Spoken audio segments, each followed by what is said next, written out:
Most people who visit Rome see one Caravaggio, the calling of St. Matthew in San Luigi dei Francesi, and call it done.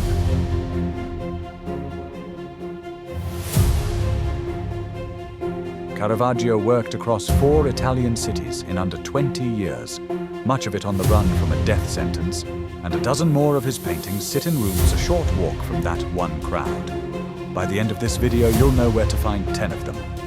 Ready? Let's roam. Number 10. Narcissus, Palazzo Barberini, Rome. A few rooms from one of Caravaggio's most violent paintings hangs one of his quietest. A young man kneels over dark water, bent so far forward that he and his reflection form a closed loop, unable to look away from himself. Art historians still argue over whether Caravaggio actually painted this one. No surviving contract names him, and at least one scholar pushes the attribution to an artist in his circle instead. The brushwork makes the case anyway. Total darkness, one beam of light doing everything. Palazzo Barberini sits a 5-minute walk from the Trevi Fountain and gets nowhere near its crowds. Inside, everyone heads straight for the beheading scene next door.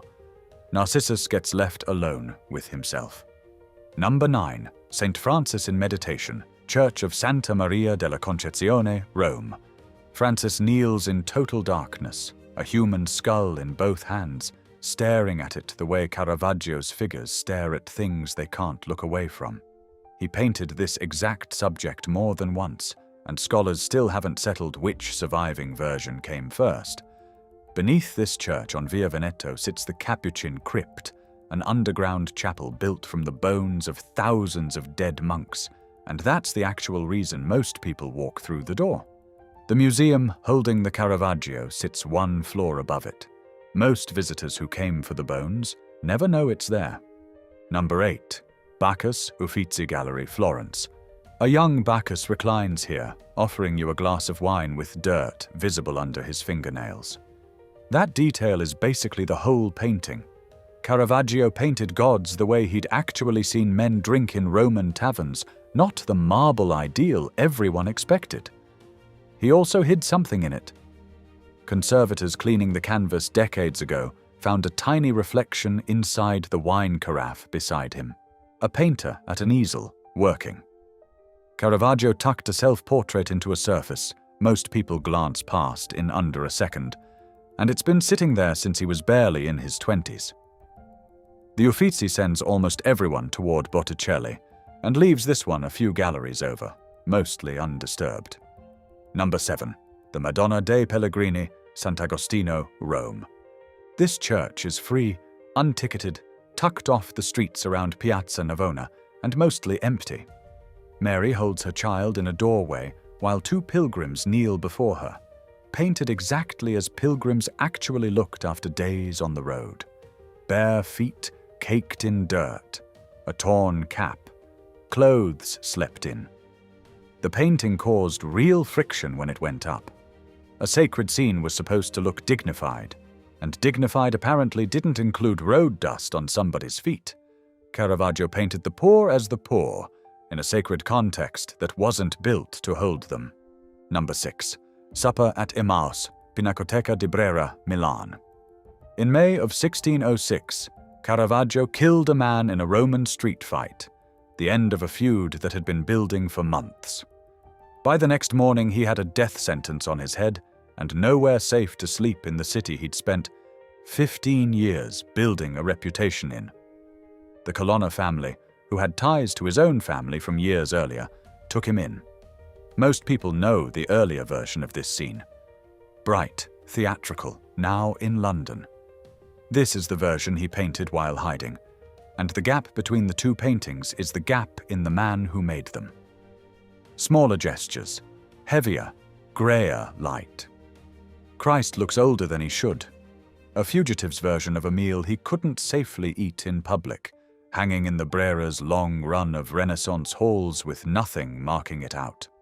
Number 5. The 7 Works of Mercy, Pio Monte della Misericordia, Naples. Naples is where he resurfaces a few months later, still hiding, the death sentence in Rome going nowhere. 7 young Neapolitan noblemen had founded a charity in 1601 to look after the city's sick, imprisoned, and poor, and the institution still runs today out of the same small building near the Duomo. His altarpiece is largely why art historians know the place exists. Tradition split the works of Mercy into 7 separate scenes. Caravaggio crammed all of them into one crowded canvas, bodies overlapping in a single night, Mercy as one continuous motion instead of 7 separate deeds. You can still drop a donation a few steps from where it hangs. Number 4. The Burial of St. Lucy, Church of Santa Lucia al Sepolcro, Syracuse. Sicily was the 3rd stop in under 3 years for a man who'd already survived 2 disasters, a killing in Rome and an assault in Malta that got him thrown out of the order that had knighted him. The order's expulsion document, issued in his absence, called him a rotten and foul limb to be cut away from its body. He arrived with nothing and painted fast wherever a commission would take him. Lucy, patron saint of Syracuse, lies surrounded by mourners and the men digging her grave, in the same heavy, exhausted palette from this period. The painting has moved between a museum and a church more than once since, and its most recent move sent it back to the church, built on the spot where Lucy is said to have died, outside the part of Syracuse most visitors ever see.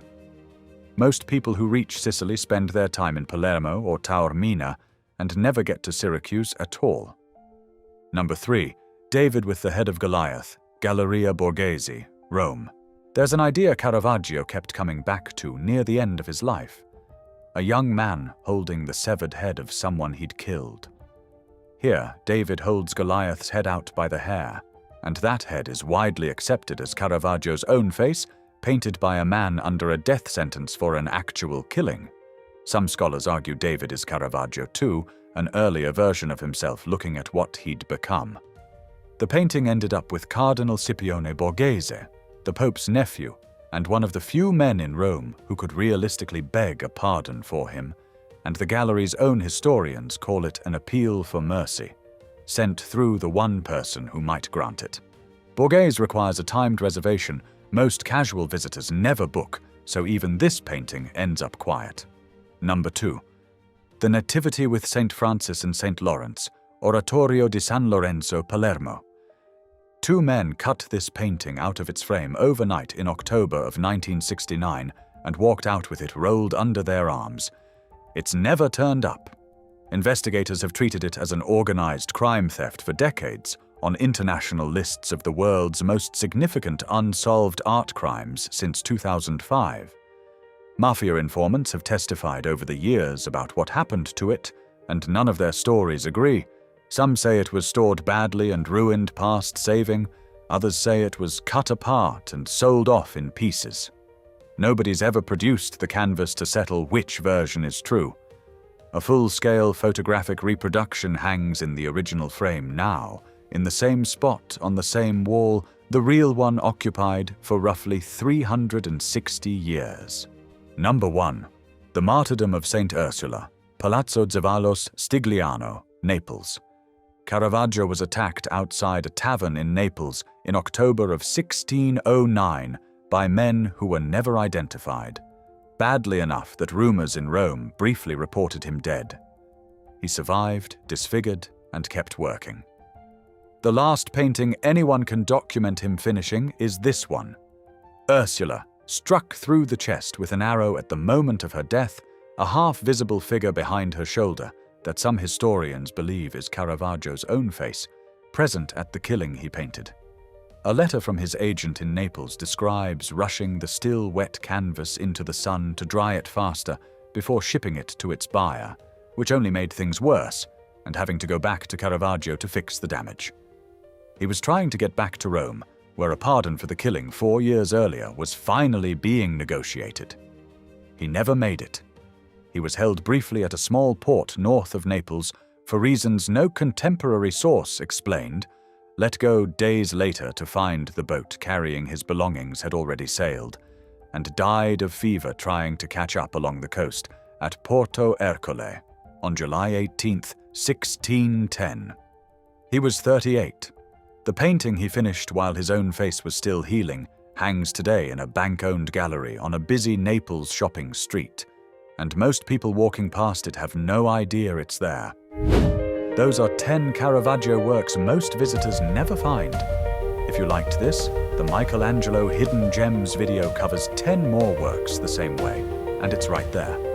Hit like, it helps more people find these places. Subscribe for more history-driven travel, and until next time, keep roaming.